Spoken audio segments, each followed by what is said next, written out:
Alright.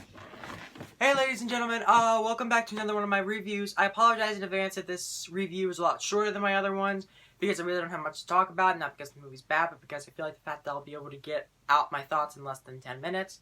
So yeah, the movie that I am talking about, surprisingly enough, is JoJo Rabbit.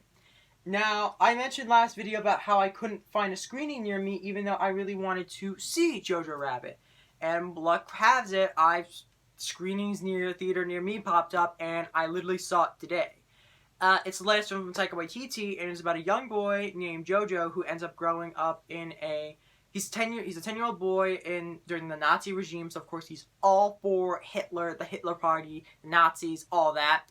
And he even has an imaginary Adolf Hitler for his best friend, who's played by Taika Waititi, which, what a great screw you to Hitler by having a Polynesian Jew play him. That is a really ingenious idea. But then one day JoJo ends up discovering that his mother is hiding a young Jewish woman in their house. And so now JoJo has to not only figure out what to do with her, because if they find out about her, then he could end up in danger and she could end up in danger, but he's also forced to confront his sort of blind nationalism, which is very interesting. So, yeah. Now, with this movie, it's very obvious the fact that a lot of people are going to be concerned about it, because it is a comedy, of course. It is, of course, a comedy/drama from Taika Waititi, and a lot of people are wondering, are you sure it's really a good idea to make a comedic light about Nazis and all that? However, I think for the film that they're setting here, it works really well. It's surprisingly funny. It's one of the funniest films I've seen all year. Also, one of the most heartwarming. Like, it'll touch your heartstrings. And there's one callback with shoes that is set up that is so subtle and so great that, it was actually really cool. The performances from everybody did a really good job. The actor who played JoJo actually does a really good job. The actress who played the young Jewish girl who they're hiding, she's really good too. And then there's, of course, the more recognizable people, like, of course, Scarlett Johansson as JoJo's mother. She does a really good job. Sam Rockwell as the youth Hitler instructor. There's also Rebel Wilson as the person who helps him, and everything else in between. And, of course, Taika Waititi playing the imaginary Adolf Hitler. That's supposed to represent JoJo's blind nationalism.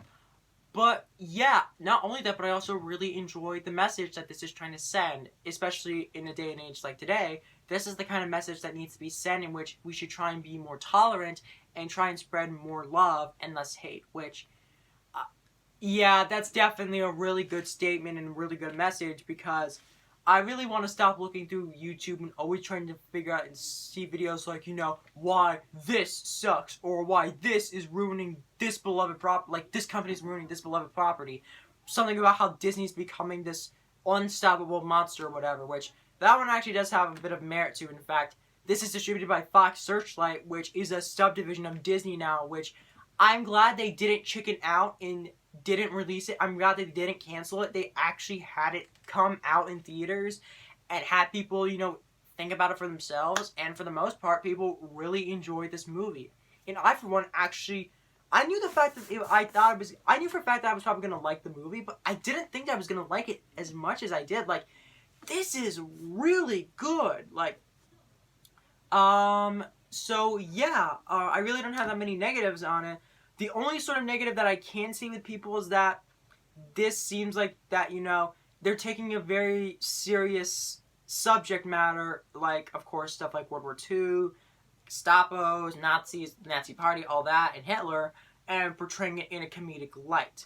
That, I will admit, will probably make a lot of people angry, but just try and see if you could be able to go with this movie, because the performances behind it are really good. The story is actually really good and really well crafted.